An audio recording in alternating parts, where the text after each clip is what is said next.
မင်းခင်ကလေးကမြန်မာဆိုတာမမေ့တယ်လို့ကဘာကားတရားမျိုးမျိုးစူးစမ်းပြခဲ့တဲ့ fan ဂျိုရှာဘန်ဆိုတဲ့လူငယ်ဖိုင်တာလေးနဲ့ပတ်သက်တဲ့အကြောင်းတွေကတော်တော်လေးလဲချင်းမွန်းတန်တွေပဲတင်ထပ်နေခဲ့တယ်လို့အကြောင်းအရာတွေကလည်းမျိုးစုံထပ်နေခဲ့ပြီလို့ဆိုရမှာပါဒါပေမဲ့အချင်းကျူးမှုတွေဘယ်လောက်ပဲလှုပ်ထားဂုံ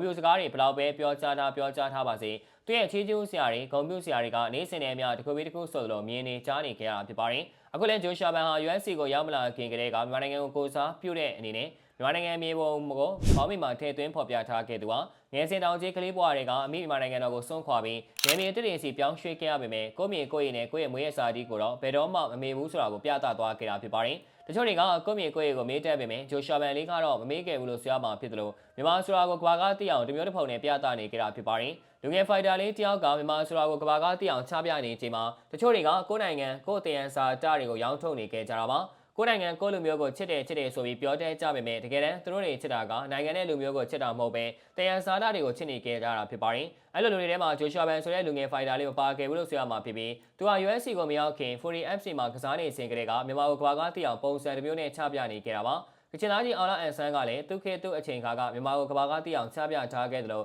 မြန်မာယဉ်ကျေးမှုကိုလည်းကဘာကသိအောင်ချပြထားခဲ့သူပါပြိုင်ပွဲတစ်ခုရင်ဆိုင်မထိုးတက်ခင်အရင်ဆုံးပြုလုပ်ရတဲ့ face off လုပ်တဲ့အခါမျိုးတွေမှာဆိုရင်ကချင်သားကြီးအောင်လာအန်ဆန်းဟာမြန်မာရွာဝစ်ဆုံဖြစ်တဲ့ပစိုးနဲ့အန်ကြီးအဖြူလဲကလုံးကိုဝစ်စင်က face off လုပ်လေးရှိတာကိုမြင်တွေ့ထားခဲ့ရတာပါဒါကလည်းမြန်မာကိုကဘာကသိအောင်ချပြနေကြတာဖြစ်ပြီးကချင်သားကြီးအောင်လာအန်ဆန်းရဲ့ပြုမှုတွေဟာတကယ်ကိုချစ်စရာကောင်းနေကြတာဖြစ်ပါတယ်အော်လာအန်ဆန်ဝမ်ချန်ပီယံရှစ်လို့ထိပ်တန်းပြိုင်ပွဲတစ်ခုမှာချန်ပီယံကပတ်နှစ်ကြိမ်ထိရယူထားခဲ့ဘူးသူဖြစ်ပါတယ်။အဲလိုချန်ပီယံဖြစ်ပြီးတဲ့အခါတိုင်းမှာလည်းမြန်မာနိုင်ငံအလံကိုခြုံပြီးအောင်ပွဲခံလေးရှိရာကိုမြင်တွေ့ထားခဲ့ရတာဖြစ်ပြီးကမ္ဘာ့အလယ်မှာမြန်မာနိုင်ငံကိုဂုဏ်တင်စေခဲ့သူဖြင့်တတ်မှတ်ချင်းခံထားသူပါ။ကချင်သားကြီးအော်လာအန်ဆန်ဟာဖိုင်တာတွေတဲမှာတော့မြန်မာကိုကဘာကသိအောင်စွမ်းဆောင်ပြထားနိုင်ခဲ့တယ်လို့ချင်းဖိုင်တာလေးဂျိုရှာဘန်ကလည်းဟိုရင်ကလေးကမြန်မာစရာကိုကဘာကသိအောင်ချပြနေခဲ့တယ်လို့ယနေ့အချိန်ထိလည်းမြန်မာနိုင်ငံအလံကိုလွှမ်းခြုံက USC ကျိုးဝိုင်းအတွင်းမှာမြင်တွေ့နေကြရတာဖြစ်ပါတယ်။ဂျိုရှာဘန်ရဲ့ Fury FC မှာရှင်မြိုင်ထိုးတက်ခဲ့တဲ့ Flyweight Champion ကပတ်စိန်ခေါ်ပွဲမှာချင်းဖိုင်တာလေးဟာသူ့ရဲ့ဘောင်းမီမှာမြန်မာနိုင်ငံမြေပုံကိုထည့်သွင်းကရှင်မြိုင်သွားခဲ့တာလည်းဖြစ်ပါတယ်။ကွင်းထဲဝင်လာတော့အလံချုံလာတယ်ပွဲပြီးအောင်ပွဲခံတော့အလံချုံပြီးအောင်ပွဲခံသွားခဲ့တဲ့အထိဂျိုရှာဘန်ဟာ